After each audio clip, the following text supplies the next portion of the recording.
வணக்கம் தலைவா, அனைவருக்கும் இனிய வணக்கம். இன்னைக்கு நம்ம இந்த ஒரு வீடியோவில் எதை பற்றி பார்க்க போகிறோம் அப்படின்னு பார்த்தீங்கன்னா, டிஆர்பி மற்றும் பள்ளி கல்வித்துறையில் வந்திருக்க முக்கியமான தகவல்களை பற்றி இந்த ஒரு வீடியோவில் நம்ம பார்க்கலாம். இடைநிலை ஆசிரியர்கள் தொடர் போராட்டம், இறுதி முடிவுதான் என்ன? தொடர்ந்து போராடி வரும் இடைநிலை ஆசிரியர்கள் அவர்களுக்கு எப்பொழுது ஒரு நல்ல செய்தி கிடைக்கும் அப்படின்றத பற்றி இந்த வீடியோவில் பார்க்கலாம். மேலும் முதுகலை பட்டதாரிகளுடைய சான்றிதழ் சரிபார்ப்பு முடிக்கப்பட்டவர்களுக்கு எப்பொழுது பணி நியமன ஆணைகள் வழங்கப்படும் என்பன பற்றி இந்த ஒரு வீடியோவில் நாம் பார்க்கலாம். நீங்கள் நம்முடைய சேனலை முதல் முறையாக பார்க்குறீங்க அப்படின்னா மறக்காமல் ஒரு சப்ஸ்கிரைப் அண்ட் பெல்லை கிளிக் பண்ணி வச்சுக்கோங்க. வாங்க வீடியோக்குள்ளே போகலாம். சென்னையில் 3வது நாளாக பகுதி நேர ஆசிரியர்கள் போராட்டம், இடைநிலை ஆசிரியர்கள் போராட்டம், பிஜிடிஆர்பி ஆசிரியர்கள் போராட்டம், இப்படி அனைத்து ஆசிரியர்களுமே போராடும் நிலைக்கு தள்ளப்பட்டிருக்கிறது இந்த டைம். ஏன் அப்படின்னா, தேர்தல் வரக்கூடிய இந்த ஆண்டு, ஸோ இன்னும் ஒரு 2 மாதங்களில் தேர்தல் வந்துடும். தேர்தல் காலம் நெருங்குகிறது. அதனால் தேர்தல் கொடுத்த ஆசிரியர்களுக்கு கொடுத்த வாக்குறுதிகளை உடனடியாக நிறைவேற்றக்கூடிய டைம் அப்படின்னா அது இதுதான். கண்டிப்பாக இந்த டைமில் தேர்தல் வாக்குறுதிகள் அனைத்தையும் நிறைவேற்றுங்க அப்படின்ட்டு எல்லா தரப்பு மக்களுமே கோரிக்கைகள் வைக்கிறாங்க. ஸோ இவர்களுடைய கோரிக்கைகள் எந்த அளவு ஏற்றுக்கொள்ளப்படும் அப்படின்றத நாம் நிச்சயமாக எதிர்பார்க்கலாம்.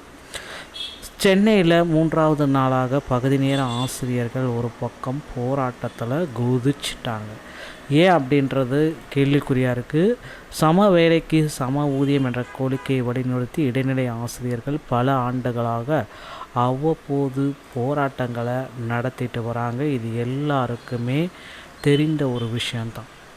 தொடர் போராட்டம் இப்படி நாளுக்கு நாள் தொடர்ந்து போராடிட்டு வர ஆசிரியர்களுடைய இறுதியாக அவங்களுக்கு ஒரு முக்கியமான முடிவுகளை எப்போ வெளியிட போகிறாங்க அப்படின்றது இன்னமும் யாருக்குமே தெரியலைங்க.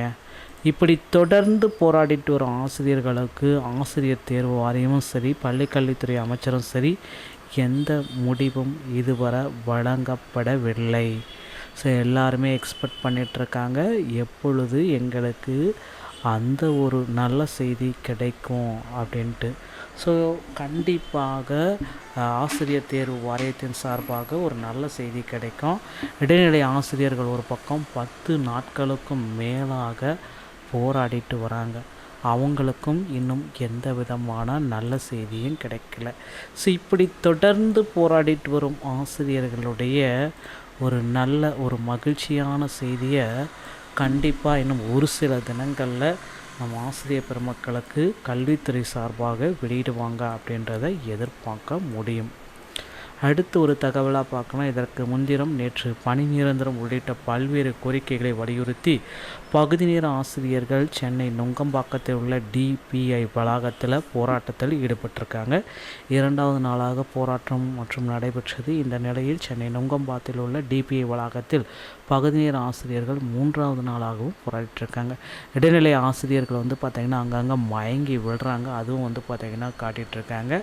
ஸோ இந்த மாதிரி ஆசிரியர்களுடைய கோரிக்கைகள் எப்பொழுது நிறைவேற்றப்படும் அப்படின்ற கேள்விக்குறிக்கு விரைவில் பதில் கொடுப்பாங்க அப்படின்றத எதிர்பார்க்கலாம். அடுத்து நீங்கள் எல்லாருமே எதிர்பார்த்த மாதிரி முதுகலை பட்டதாரி ஆசிரியரில் ஒரு மிகப்பெரிய ஒரு அப்டேட்டு வந்துருச்சுங்க. சான்றிதழ் சரிபார்ப்பு முடிக்கப்பட்ட அனைத்து நபர்களுக்குமே பணி நியமன ஆணைகள் எப்போ வழங்கலாம் அப்படின்னு பார்த்தீங்கன்னா, இந்த ஜனவரி 20ஆம் தேதிக்கு பிறகு பணி நியமன ஆணைகள் அனைத்துமே பெறுவதற்கு தகுதியாகுவார்கள் அப்படின்றத நம்ம எதிர்பார்க்கலாங்க. இது எல்லாமே பார்த்திங்கன்னா பிஜிடிஆர்பியில் வந்திருக்க அந்த ஒரு முக்கியமான ஒரு விஷயம் அப்படின்றத நம்மளால் சொல்ல முடியும்.